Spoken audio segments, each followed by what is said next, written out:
As you can see, to get to the spark plugs, or the spark plug caps, there's quite a lot of gubbins going on in there. There's lots of pipes and things.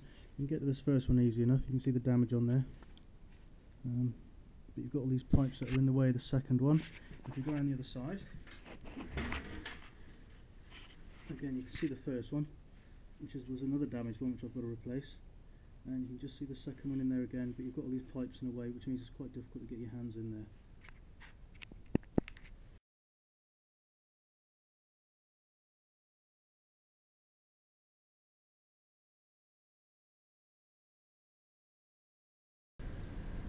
We can see the coolant drainage plug just above the header pipes there, with a 10mm spanner.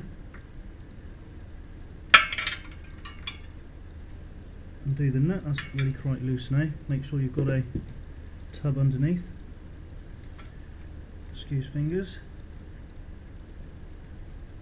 And remove the drainage plug.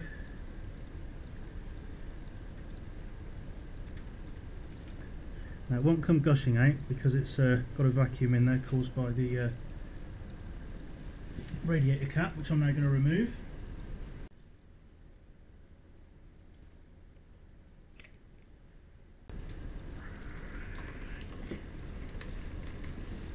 And as you can see, it all comes splashing out. Once the coolant has fully drained, I'm going to reinsert the coolant plug, the drainage plug. Just going to use a spanner to hold it in place. It can be quite fiddly, this. I'm just going to put a pair of long nose pliers up against the bolt, just to assist me putting it in. Helps if you've got the spanner around the right way. This is a ratchet spanner, which makes the job far easier.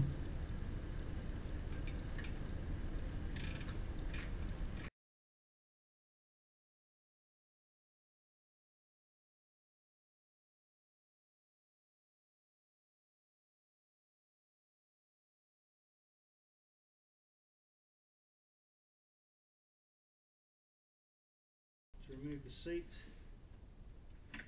key goes in, lift it at the back, and pop them out of the way.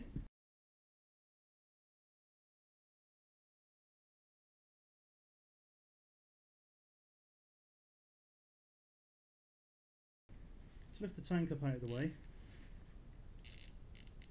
get your 6mm Allen head.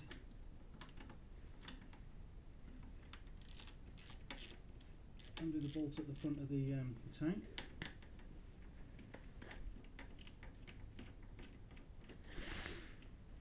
Be careful not to scratch your tank there.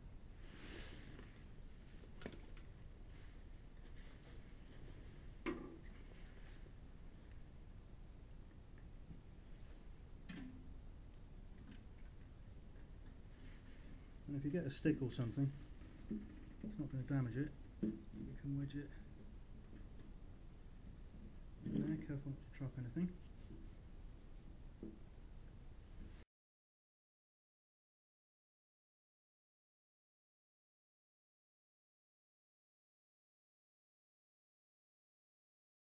Next we're going to remove the radiator.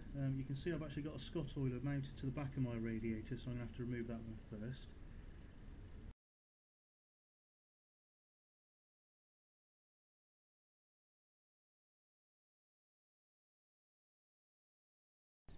To unplug the radiator, if you actually look down from the top, you can just see there's a little black plug there with a couple of wires going into it, so we need to unplug that one. Undo the top hose clamp, which is on the bottom hose. Undo the top clamp.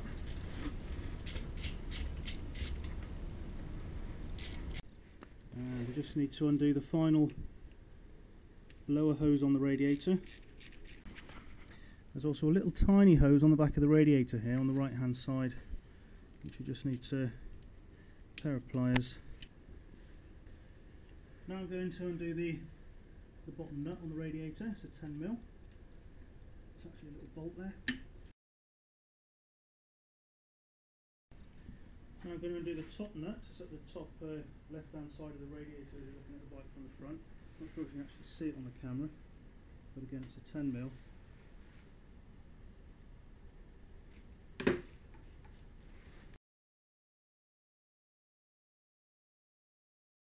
And to remove the radiator, I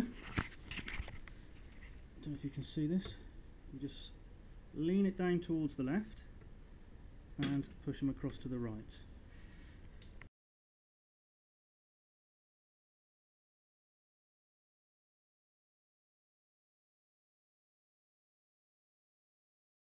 Okay, now we need to undo the clamps which are holding the bottom of these hoses on top of the exhaust outlets.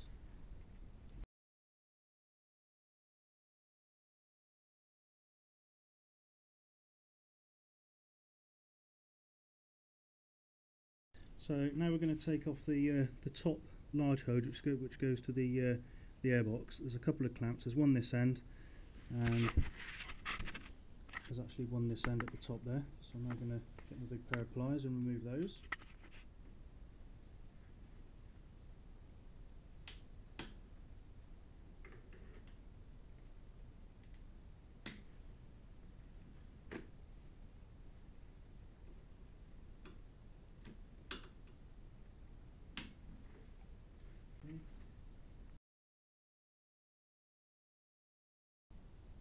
So now I'm actually going to remove the mount that actually holds the main body in place. Just need a 10mm socket for that one.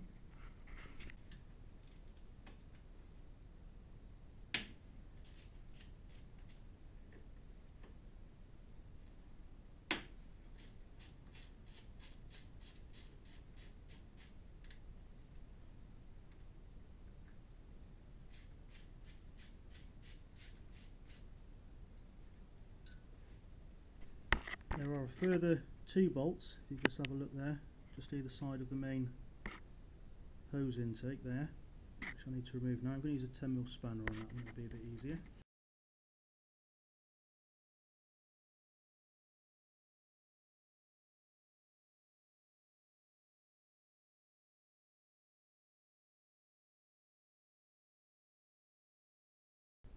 You can now remove the actual bracket that holds the system in place.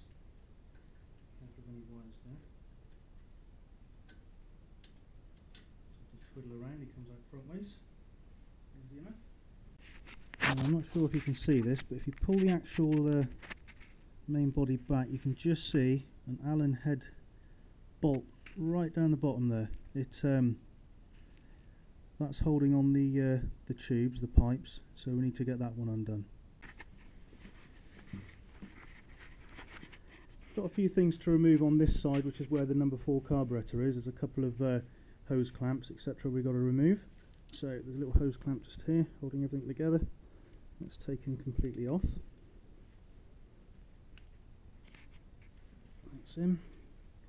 And we need to remove this vacuum hose off the bottom of carb number 4.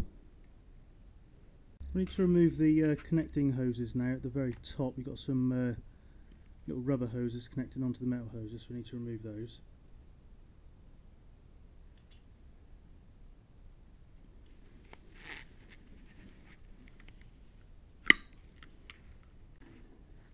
And there's actually a couple more on this side. They're a bit further in, but you can just see my thumb in there. That's where they are. So we need to try and get into those ones.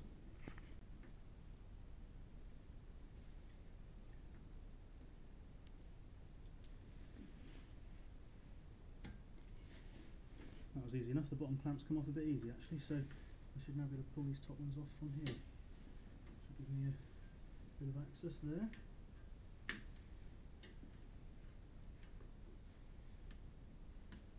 Just by forcing them, they'll come out. Job done. So I should be able to get these ones off, the 2 left ones off as well.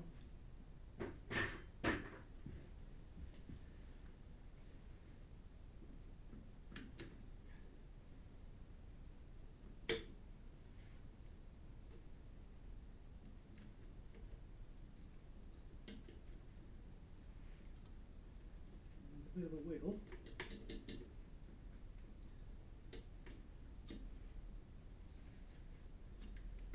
Right, you've got. So the air pump is now loose in amongst all this, it's just there. So now we need to try and remove it. So I'm just going to put the camera down and have a bit of a wiggle again. Might need to remove something, I'm not sure yet.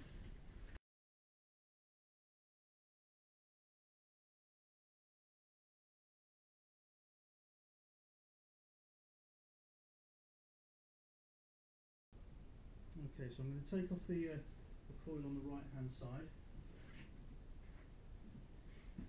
and that should give me enough room.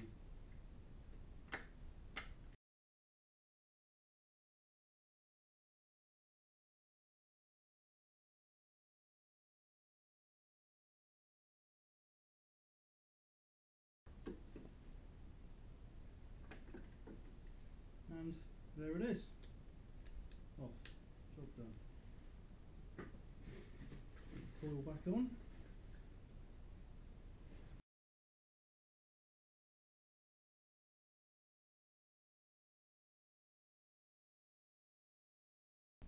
Now remember that pesky bolt that was down in there, that when it was holding the hose clamp on? I'm going to actually put him back in, purely because there's a big hole that's been left there. I don't want any rubbish to collect.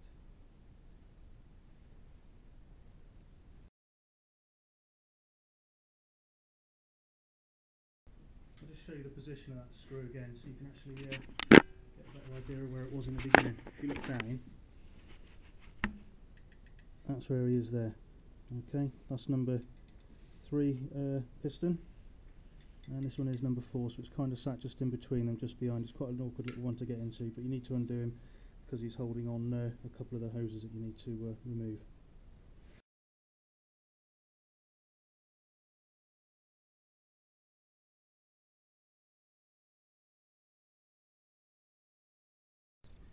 So I've got my tap ready, and I've actually modified it a little bit by putting it's a 6mm socket on the top. I had to hammer it on a little bit, not too much, but I haven't damaged the end, just to hold it in. It's quite narrow now. I don't think my the proper tap tool is going to get in there. I'm just going to start off nice and gently.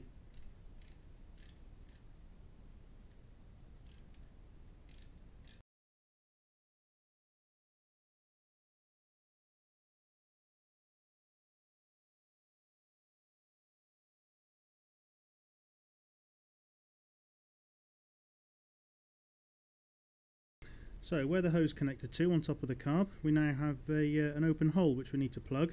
Now luckily when I fitted my Scott oiler, I removed the plug from the number 1 carb, which I've got here, and it's a good job I kept it, because now what I'm going to do is slide that over this one on the number 4, and hey presto, job done.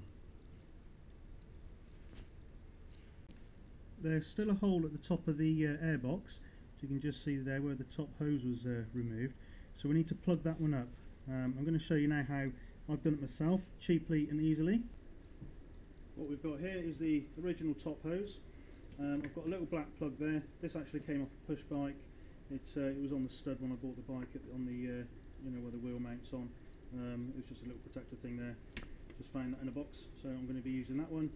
And I've got a little tube left of instant gasket. Very, very simple what I'm going to do now. Just put a load of instant gasket around this plug.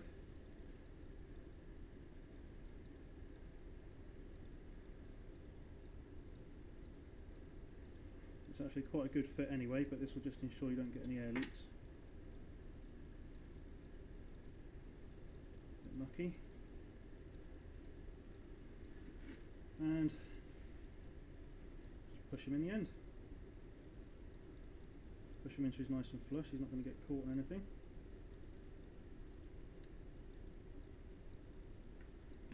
Okay.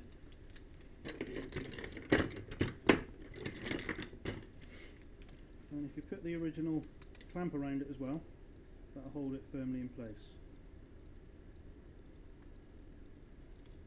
Okay, now that'll stop me getting any air leaks in there. And all I'm going to do, I'm just going to refit this hose onto the top of the airbox, which means I've still got the hose if I ever want to refit the original AIS system. To fit the hose back on, you simply line him up roughly where he was before.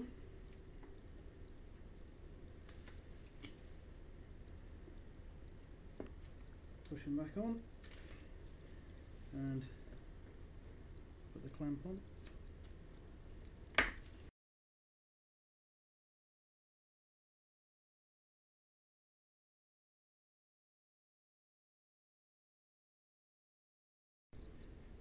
All that's left to do now is put everything back on again and fill him back up with coolant.